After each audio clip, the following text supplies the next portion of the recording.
Good afternoon. Hey, it's Dr. Holmes Schneider at the Ozark Chiropractic Clinic. Welcome you to another video for this week. Today, my thoughts have talked about, it's fall. We're almost getting close, I should say. We got in a few weeks here. But, football's starting up. That's always a fun time. I enjoy football. I enjoy fall. It's my favorite time of year. It's like the crisp nights in the mornings and the smell of the leaves and a fire at night and walking outside. It's always a good time. It makes a good, happy place to go to.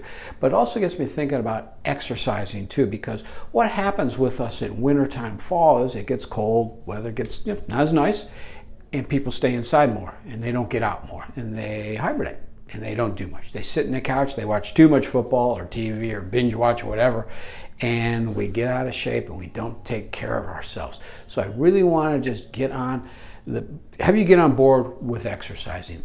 Doing something consistently is going to be the most beneficial thing for you. It doesn't take a lot of money. You don't have to belong to clubs, gyms. You can do things at home. There's tapes, there's videos out there, plenty of stuff around there. If you want to go to classes and gyms, that's all great. Nothing wrong. I think any exercise is better than no exercise at all. So the basics. Let's start with walking. Let's get out walking at least a few times a week. If we're older, let's go 3 times a week if we can. Our goal is to get up to 30 minutes at a time, but start out slow. Start out 10 to 15 minutes, okay? Make sure you've got safe areas to walk, good surfaces to walk on. I don't want to be stepping in holes, twisting ankles. So make sure that you're in good places to be safe, okay? Gyms, things like that, facilities, tracks around high schools, fields, that kind of thing are all great there to use. Now, if you're younger and you're more fit, running. I have no problem with running. Running short distances is great. Running a few miles and stuff, I think, is a fine exercise. I think the younger you are, I want you to be a little more vigorous. You should be. You're more active. You're stronger. You're younger. So let's get with it and do a little more rigorous exercise. Running is good to use. Stretching, always. After we're done, we've gone through a lot of times stretches with patients. The knee to chest stretch, stretching the hamstrings, the rotational stretches. There's a ton out there. Stretching your calf muscles, all good to do. Love to do those after exercise. That's very important to help cool down. Anytime you do workout in the yard, that's a good time to stretch afterwards. Stretching in the morning helps with the morning soreness. Those are good times to stretch. Using your ice, your heat. New injuries, always use that ice pack, okay? Get out there, get that on there. Use the ice, 20 minutes on, off for an hour. If you've got muscular aches, things that, more chronic in nature, heat may feel more comfortable to you, and you can try that. 25 minutes the most, a heating pad. Do not sleep on the heating pads. Do not lay on heating pads. You either sit up against them or have them on top of you because you can cause burns or pooling, and we want to avoid that. Weightlifting. I have no problem with weightlifting. I think weightlifting is fine. You don't have to use big barbells. You can use small weights. You use hand weights. You can use machines, just resistance. That helps build strength.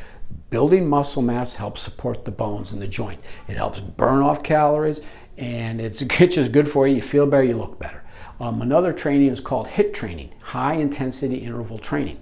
And what this is you're going to do an exercise or routine for 30 seconds at your maximum ability. Now, this is going to be something more for our younger patients and stuff. You got to be careful with this. And you want to have some good shape before you start this. But you're hitting it for 30 seconds at a time.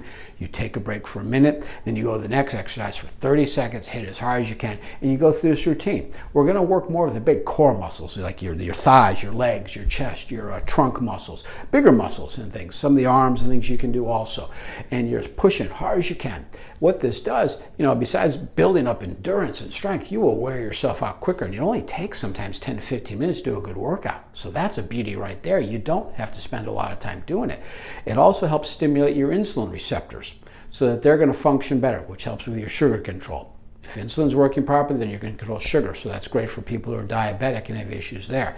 HIIT training. If you have questions, ask me about that. With any exercises, always, use good common sense. If you're doing something and it doesn't feel right or it's uncomfortable, or it's really starting to hurt, then you stop, you back off. Common sense, okay? If you have questions, ask me. I'd be more than glad to sit down with you. And just depending on your age, your activity level right now, your physical level right now, we can come up with things for you to help fit you and to get you in a good spot. Because I have heard this repeatedly. I know myself, I regularly exercise, that I feel better, I sleep better. I have patients who come in who tell me that all the time. Once they get off the couch and they get going and they get moving, they say they sleep better, they feel better, they have more energy, and they go, I know this is better for me. We just got to get over that hump of getting off the couch and getting going. For guys who work, I hear this more, and for women too. I know if you work all day, you got an 8-hour, 10-hour job, whatever it is, you're working, you're tired, I understand that. That's work, but that's not exercise because you're doing the same thing over and over again. We need to move different body parts. We need to get cardiovascular going. So we need to do some little things on top of it. And I really believe once you get into a routine that you'll handle your work better too. You'll have better energy. You'll hold up to the day better than you were before. You just got to get over that hump and get going. So please, as this fall and winter comes around, make it a deal to start right now. Start with that walking. Get out and start going a little sooner. Take care of yourself now because it makes a big difference. It helps your body in the healing process. You're going to feel better. You're going to like yourself better. And that's what it's about. It's helping you get what you deserve. And a lot of times people don't think they deserve health and happiness and well-being. And you do. And we're here to help you get that. So if you ever have questions, give us a call, 667-5053. Check out the website, ozarkchiropractic.com. Look at the Facebook page. Share this with others. Share with others about us and what we can do to help you. Because we're doing our functional medicine, blood draws. We're here always help with that. So you guys have a great day. We got Labor Day coming up, so everybody have a safe, long weekend. And we'll see you next time. Thanks.